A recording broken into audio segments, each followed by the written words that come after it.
From Salt Lake City, we embarked on the 5-hour drive through central Utah. Destination, Arches National Park. As we got closer to the park, the characteristic red sandstone started to appear along the roadway. And finally, we arrived. The improbable and gigantic rock formations in the park are simply astounding. This feature is called Courthouse Towers.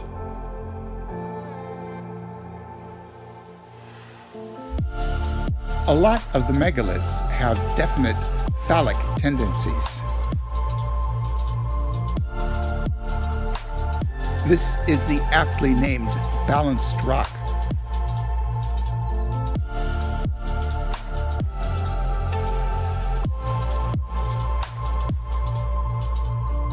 A trail through the Devil's Garden leads to the 290-foot-long landscape arch that looks like it couldn't possibly last another day without tumbling to the ground.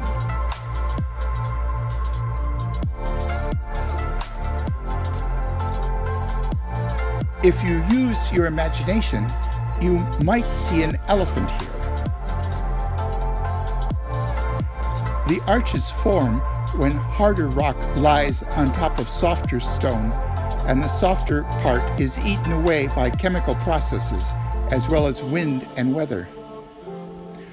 The arches sometimes collapse, one as recently as 2006, but new ones will arise to take their place for many years to come.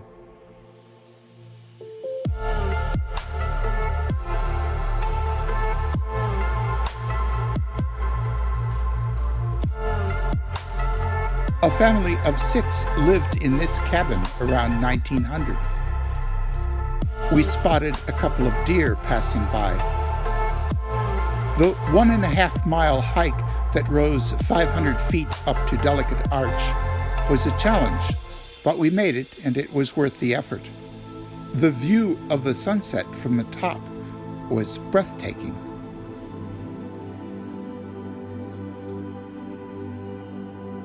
The hike down ended in total darkness, but we and the others behind us found our way using cell phone flashlights. And it is dark there at night, but the sky was clear and filled with a dazzling infinity of stars, which unfortunately you can't capture on cell phone video. But this borrowed photo of the Milky Way is exactly what we saw as we lay on a stone wall and stared up at the heavens. The next day, we drove to the Windows section of the park.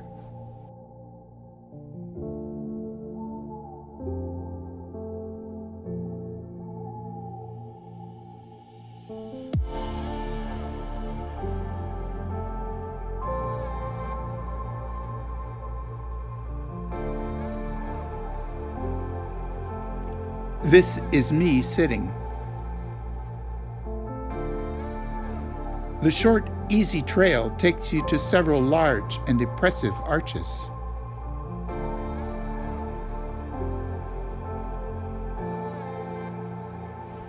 As we gawked in awe at the amazing sights, we couldn't help but think that Mother Nature's creations are more stupendous than anything man-made.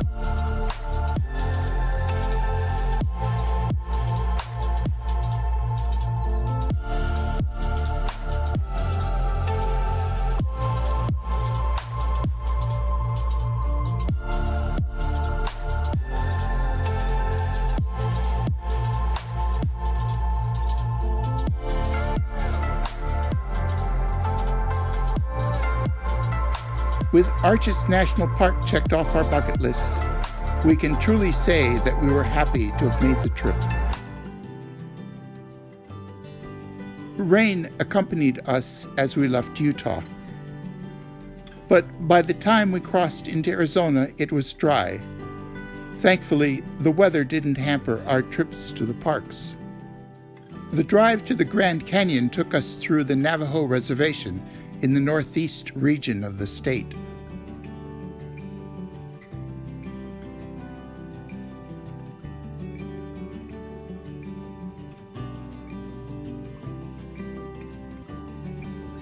The next day, we entered the park. As soon as we arrived, we were greeted by elk wandering the visitor center walkways.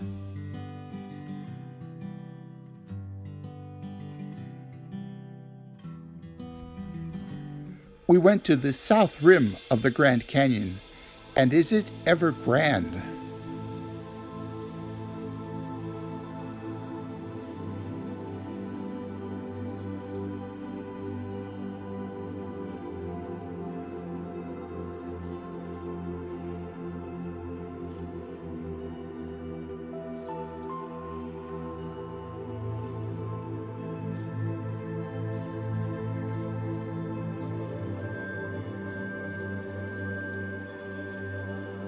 Shuttle buses take you along the Hermit's Rest Road, and you can hop off and on at various viewpoints.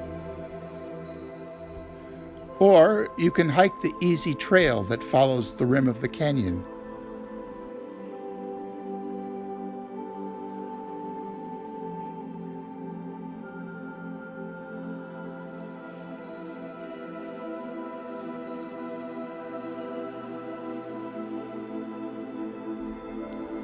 This squirrel seems to be enjoying the view as much as we are.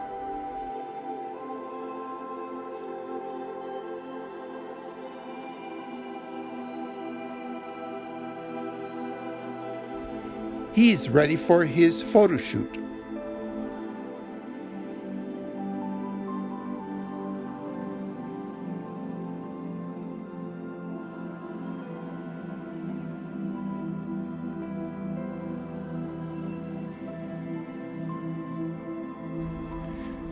The different colored strata of the canyon expose a 2 billion year geologic history. From the top to the bottom, the layers tell the story of the evolution of the Earth, the Paleozoic, the Precambrian, and the Metamorphic. Hermit's Rest is a tourist site constructed in 1914. Originally built as a rest stop for visitors to a camp that no longer exists, the building was designed to fit in with the surroundings. After returning to the visitor center, we drove east to the Desert View Watchtower.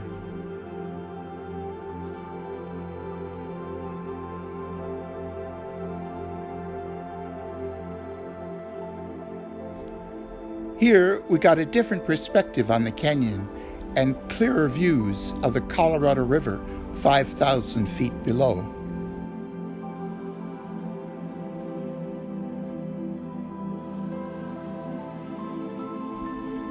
There is something magic about the canyon. It seems to draw you in, and as we stopped at the different viewpoints, we couldn't get enough of it. There are trails that descend into the canyon, but they're difficult and can be dangerous.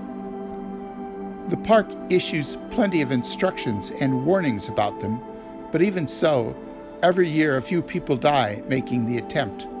We, of course, stayed safely on the rim.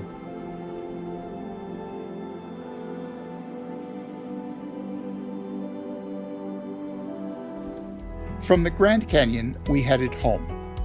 We had some extra time, so we took a detour to see the Petrified Forest National Park. The fossilized trees strewn about the park grew about 200 million years ago, when the area that is now Arizona lay near the equator and was a tropical forest. When the trees died and fell into deep water, they did not decompose in the absence of oxygen.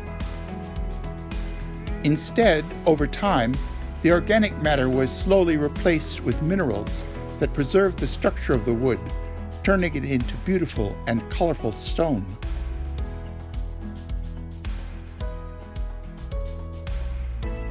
The cross-sections of these prehistoric timbers now look like gemstones. In fact, poaching of petrified wood from the park has been a big problem in the past and remains so today. Some of the petrified wood is on private lands, and the owners can profit from selling it. Prime pieces sell for hundreds or thousands of dollars.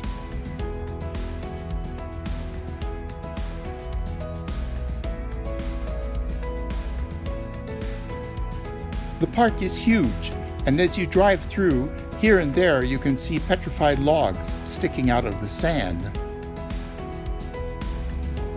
Though the trip to the Petrified Forest wasn't on our itinerary, we were very glad that we visited this unique place.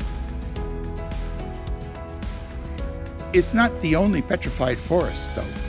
There are dozens of them around the world, but that doesn't make it any less fascinating.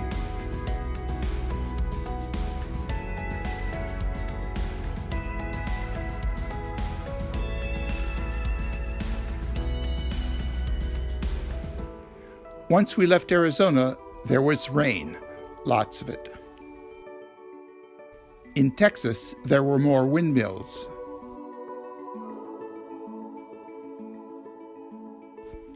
The roads in Dallas were so complicated that the GPS was nearly useless, and we got lost.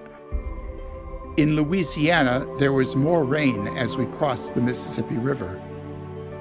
And it was still raining in Mississippi and Alabama. But our vacation was behind us, so we didn't care.